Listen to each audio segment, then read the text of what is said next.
পোৱালৈ তেনেকুৱা এটা কমপ্লেইন গৈছিলে সেইটো কমপ্লেইনো মই আহি পিনে চেম্পল নমুনা সংগ্ৰহ কৰি লেবত পঠিয়াইছোঁ ৰিপৰ্ট এতিয়ালৈকে অহা নাই সেই কেকৰ কমপ্লেইনটো এনেকুৱা হৈছিল যে কেক এনেকুৱা এটা বস্তু আপুনি যদি কমপ্লেইন দিব আহিছে সেই কেকটো আমি যদি সেই যিটো বস্তুৰ ওপৰত কমপ্লেইন পাইছোঁ সেই কেকটোৰে নমুনা পাওঁ তেতিয়া আমাৰ কাৰণে সহজ হয় বস্তুটো বিচাৰি উলিয়াবলৈ সেইখিনিৰো আমি কেকৰ নমুনা পোৱা নাছিলোঁ কাৰণ আমি কমপ্লেইনটো নেক্সট ডে পালোঁ আৰু কেক যিহেতু 5-6 ঘণ্টাৰ ভিতৰত বেয়া হৈ যায় তো সেইকাৰণে আমি তেওঁলোকৰ ভেনিলা পেষ্ট্ৰি আৰু বেলেগ ধৰণৰ পেষ্ট্ৰি জাতীয় নমুনা সংগ্ৰহ কৰি আমি লেবলে পঠিয়াইছোঁ সেইখিনিৰো ৰিপৰ্ট আহিলে আমি গম পাম আৰু এতিয়ালৈ স্থানীয় দল সংগঠনৰ অভিযোগ আছে যে ফুড ইন্সপেক্টৰ কিবা মিতুৰালি আছে নেকি মৰাণৰ হোটেলবিলাকত এনেকুৱা হৈ আছে ধাৰাবাহিকভাৱে ইয়াৰ পূৰ্বে নিউ শৰ্মা হোটেলতো এনেকুৱা ঘটনা হৈছে নিউ শৰ্মা হোটেলৰ ইনচিডেণ্টটো মই এজ এ কমপ্লেইন মই নাপালোঁ সেইটো মই নিউজত দেখা পাইছোঁ যে তেওঁলোকে খুব সম্ভৱ প্ৰথমবাৰ ভাল চলে ভটোৰে দিছিলে তাৰপিছত পিছত তেওঁলোকে চাগে বেয়া দিছে এতিয়া কথাটো এনেকুৱা হয় যেতিয়া আমি ছাডেন ভিজিটত যাওঁ বা কেতিয়াবা আহোঁ কেতিয়া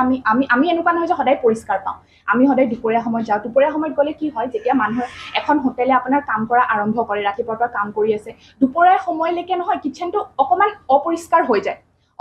হৈ যায় তেওঁলোকে কয় যে বাইদেউ আমি শেষৰ সময়ত চাফা কৰোঁ কাৰণ সদায় এখন ৰেষ্টুৰেণ্ট বা এখন দোকান খোলাৰ আগত চাফা হয় আৰু যেতিয়া দোকানখন বন্ধ হয় তেওঁলোকে তেতিয়া চাফা কৰে সেই চাফাৰ সময়ত যদি এতিয়া ৰাতি তেওঁলোকে চাফা কৰে সেইটো সময়ত যদি তেওঁলোকে চাফাটো ভালকৈ কৰিছে তেতিয়া নেক্সট দিনাখন মৰ্ণিং আপোনালোকৰ ডিপ ক্লিনিং নালাগে সেই দুপৰীয়া সময়ত আহিলে আমাৰো অকণমান অসুবিধা হৈ যায় যে গম পাবলৈ যে এইটো সদায় তেওঁলোকৰ তেনেকৈ অপৰিষ্কাৰ হৈ থাকে নে সেইটো সময়ত হৈছে তো আপোনালোকে এই ক্ষেত্ৰত আমাক সহায় কৰিব বুলি বিশ্বাস কৰোঁ যদি আপোনালোকে মৰ্ণিং ৰাতিপুৱা সময়ত যেতিয়া খোলে তেনেকুৱা যদি অপৰিষ্কাৰ থাকে তেতিয়া তেনেকুৱা ইনচিডেণ্টছবোৰ এনেকুৱা কথাবোৰ আমাক জনাব কাৰণ কি হয় ৰাতিপুৱা সময়ত যদি এখন হোটেলৰ কিটচেনটো পৰিষ্কাৰ নাথাকে সেইটো এটা ডাঙৰ ইছ্যু হয় আৰু বা ৰাতিটো আপোনালোকৰ ওচৰতো সময় নাথাকিব কিন্তু ৰাতিপুৱা ধৰণত যদি কেইটা বজাত খোলে কাৰণ ইয়াৰ টাইমিংখিনি আমি গম নাপাওঁ হয়তো 7:30 বজাত খুলিব পাৰে 8:30 বজাত তো তেতিয়া যদি আপোনালোকে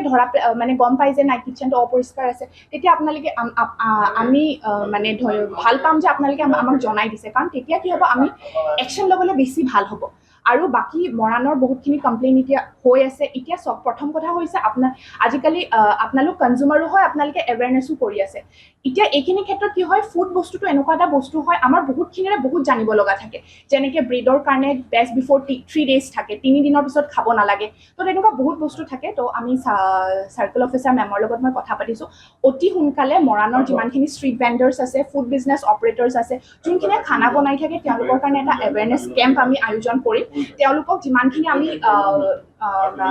নলেজ দিব পাৰোঁ যি জানিব লাগে তেওঁলোকে এটা ফুড বিজনেছ কেৰি কৰিলে সেইখিনি তেওঁলোকক আমি বুজাবলৈ চেষ্টা কৰিম তাৰপিছত আমি তেওঁলোকক সময় দিম এমাহ 15 দিন যিমানখিনি যিমানখিনি সময় লাগে তাৰপিছত কিন্তু আমি ছাডেন ভিজিট কৰিম তেতিয়া এতিয়া যেনেকৈ আমি তেওঁলোকক চান্স দিছোঁ তেতিয়া কিন্তু আমি ষ্ট্ৰিক্ট একশ্যন অন স্পট ল'ম দেখা গৈছে এনেধৰণে অপৰিষ্কাৰ খাদ্য আৰু এনেধৰণৰ ঘটনা কি ক'ব আজি যেনেকৈ ইয়াতে হৈছে আপোনাৰ কনজিউমাৰ কমপ্লেইন কৰিছে যে তেওঁ ল'ৰাই ব্ৰেড খোৱাৰ কাৰণে গা বেয়া হৈছে বুলি চ' সেইমতে আমি ইয়াতে ইনকুৱাৰী কৰিবলৈ আহিছোঁ আৰু concern department food safety officer বাইদেউগৰাকী তেওঁ আহিছে লগত আমি কাৰখানা আৰু দোকানখিনি আমি চালোঁ বাকী ফাৰ্ডাৰ এনকুৱাৰী আৰু ইনভেষ্টিগেশ্যন কনচাৰ্ণ ডিপাৰ্টমেণ্টখিনিয়ে কৰিব ইতিমধ্যে চেম্পলখিনিও লৈ লোৱা হৈছে চ' তেওঁলোকে পিছতে যি ওলাই ৰিজাল্টটো চেম্পল কালেকশ্যন